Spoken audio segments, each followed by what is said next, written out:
Un saludo, apreciado hermano y hermana. Es un privilegio dirigirme a ustedes, mis apreciados hermanos, maestros de escuela sabática. El versículo clave para el repaso de esta lección se encuentra en San Lucas, capítulo 16, versículos 19 en adelante. Había un hombre rico que se vestía de púrpura y de lino fino, y hacía cada día banquete con esplendidez.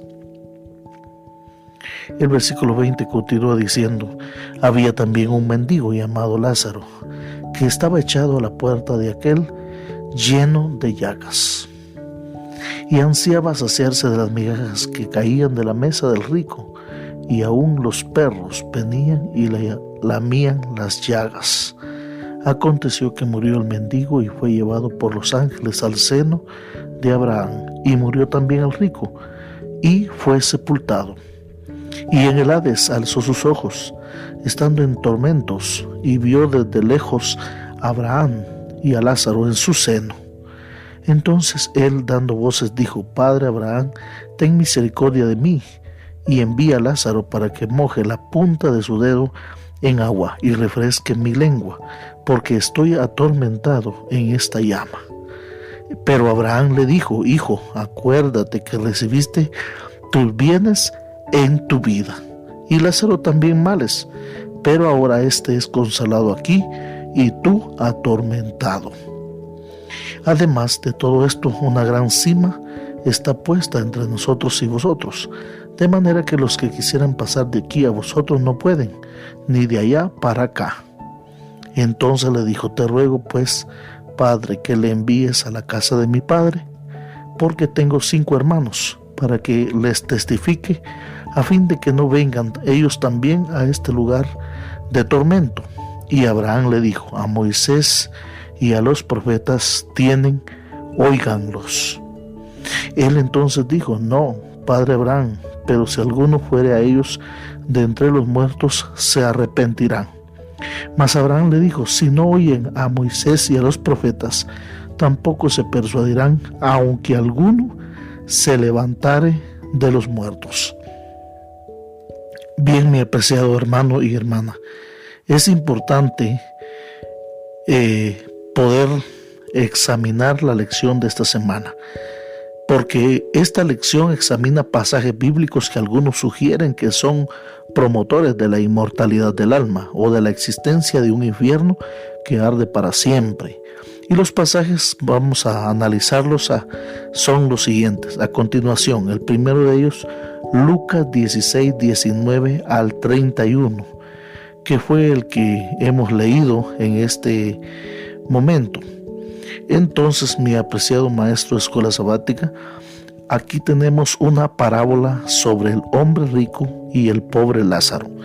Aunque algunos afirman que esta parábola es una descripción literal de la otra vida, un estudio más profundo del contexto demuestra que Jesús utilizó la parábola, en primer lugar, para mostrar que ser rico no garantiza el cielo, y número 2, para llamar a las personas a obedecer las Escrituras.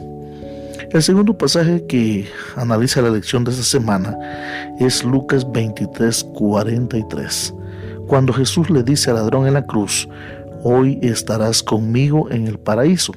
Cuando se compara con otros pasajes en los que Jesús dice que aún no ha subido a Dios el domingo de resurrección, según San Juan 20:17, y su afirmación de que estaremos con Él después de que regrese por nosotros, según San Juan 14:1 al 3, es muy evidente, mi apreciado maestro, que Jesús no estaba prometiendo que él y el ladrón se encontrarían en el cielo ese mismo día. Más bien, el ladrón está en el cielo después de la resurrección. Toda la frase de Cristo lo deja claro: de cierto te digo hoy, estarás conmigo en el paraíso. Filipenses capítulo 1 versículos 21 al 24 y 1 Tesalonicenses 4, 13 al 18 son otros 2 pasajes que son mal interpretados. Pablo dice que espera estar con Cristo, pero simplemente no incluye el tiempo transcurrido entre su muerte y la resurrección.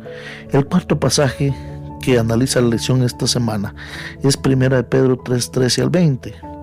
La predicación de Cristo a los espíritus encarcelados en los días de Noé no significa que Jesús pronunció personalmente un mensaje en el infierno a los antediluvianos desobedientes, sino que es una advertencia sobre la prisión del pecado expresada por el Espíritu de Dios mediante Noé. A Noé se lo llama pregonero de justicia. El Espíritu de Cristo estaba en Noé cuando él predicó. Y el último de los 5 pasajes aparentemente contradictorios se encuentra en Apocalipsis 6:9 al 11, donde se menciona que con las almas de los mártires que claman justicia bajo el altar del holocausto, no se refiere a almas literales, son un símbolo de quienes han sido asesinados por su fidelidad a Dios. Por lo tanto, mis apreciados maestros de escuela sabática, profundicemos un poco más, por lo menos en 2 de los pasajes estudiados en esta lección. El primero de ellos es el hombre rico y Lázaro, la parábola de Lucas 16:19 al 31, y segundo, las almas de los mártires que claman venganza, en Apocalipsis 6:9 al 11. Jesús relató la historia del hombre rico y Lázaro para demostrar la seriedad de nuestras decisiones mientras estamos vivos. Jesús no narró esta historia para darnos información sobre la vida después de la muerte, aquello a lo que decidimos entregar nuestra lealtad aquí, ya sea a Cristo o no puede cambiarse después de la muerte. Hebreos 9:27. Además, la parábola señala que si a una persona no le interesa aprender de las Escrituras, ni siquiera ver a alguien resucitar de entre los muertos, la convencerá para que crea. En otras palabras, si una persona tiene acceso a las Escrituras y aún así no modifica su comportamiento, por más que alguien se acerque con la noticia de un infierno terrible, no cambiará para nada. Jesús deja claro que una persona tiene un corazón dispuesto o un corazón endurecido hacia Dios, y es solo la actitud de esa persona o la mansedumbre de corazón hacia Dios lo que lleva al arrepentimiento y a una vida transformada. Así lo menciona Ezequiel 36:26 y 27. Entonces no tenemos ninguna excusa, porque todos tenemos necesidad de las Escrituras que nos hablan de Dios. No hay nada en el contexto de esta parábola que sugiera que Jesús estuviese hablando del estado de los muertos aquí. En cambio, en el pasaje anterior, Jesús predica sobre el egoísmo, la ganancia deshonesta y la mayordomía, principalmente en referencia al manejo del dinero. Luego pasa la historia del hombre rico y Lázaro, enfatizando que la riqueza no garantiza una eternidad feliz en el cielo. En otras palabras, la vida eterna se basa en aceptar la obra salvífica de Cristo en nuestro favor. Moisés y los profetas señalaron al Mesías.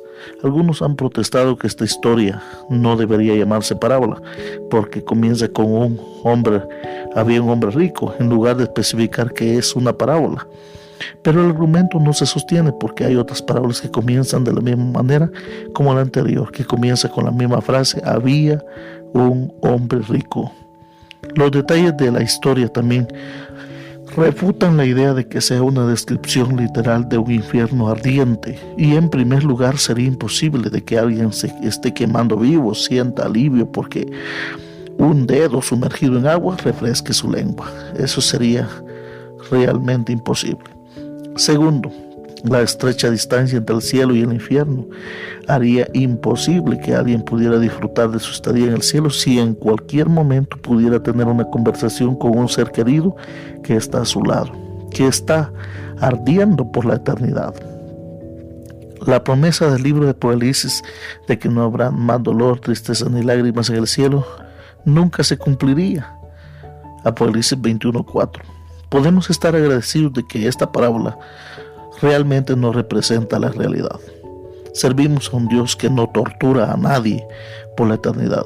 Roy Gain enumera 3 problemas principales con la idea de un infierno que arde eternamente. En primer lugar, ¿alimentaría Dios con frutos del árbol de la vida a los impíos para mantenerlos con vida en el infierno? Si es así, Esto contradeciría la enseñanza bíblica de que solo quienes son salvos disfrutan del derecho a este fruto. Consideremos Génesis 3, donde Dios excluyó a los pecadores Adán y Eva del árbol de la vida, precisamente para evitar que vivieran para siempre. Y como resultado murieron sobre la muerte de Adán, Génesis 5:5. En segundo lugar, en Apocalipsis 20, el lago de fuego que destruye a los impíos cubre un vasto sector sobre la superficie de la tierra alrededor de la Nueva Jerusalén. No hay ninguna indicación en Apocalipsis 21 al 22 de que el lago fundido permanezca como una característica permanente de la tierra nueva. Los que son arrojados al lago de fuego sufren la muerte segunda, que es la última y definitiva muerte. Por lo tanto, ellos mueren, no siguen viviendo eternamente en la miseria infernal. El segundo aspecto importante a analizar de los 5 pasajes contradictorios en el estudio esta semana es las almas de los mártires mencionados en Apocalipsis capítulo 6, versículos 9 al 11. Es importante, apreciado maestro, que podamos explicar a nuestros alumnos que las escrituras también tienen figuras literarias y una de ellas es la metáfora. Y es interesante ver aquí en Apocalipsis este pasaje, dadas las referencias a muertos y sangre. El altar que se ve aquí es el altar del holocausto y no el altar del incienso, como la sangre de los animales se derramaba bajo el altar. La sangre de los santos se ofreció simbólicamente a Dios como un sacrificio. Los santos que estaban bajo el altar murieron a causa de su fiel testimonio del Evangelio. Si bien es una tragedia, sus muertes también son un triunfo porque murieron en Cristo. Apocalipsis 14:13. Aquí se menciona que las almas claman, no por venganza, sino por justicia legal. Se le pide a Dios que lleve a cabo un proceso legal que conduzca a un veredicto que reivindicará a sus santos mártires. Los santos fueron perseguidos injustamente y murieron porque fueron fieles a Dios y se dedicaron a anunciar el Evangelio con fervor. La reivindicación por la que claman es la suya, pero también, y lo más importante, que el carácter de Dios se manifieste como verdadero, santo y justo. Hay varias razones por las que estos santos no deben verse como almas literales que claman a Dios, sino como una representación simbólica de la sangre de los santos que claman justicia.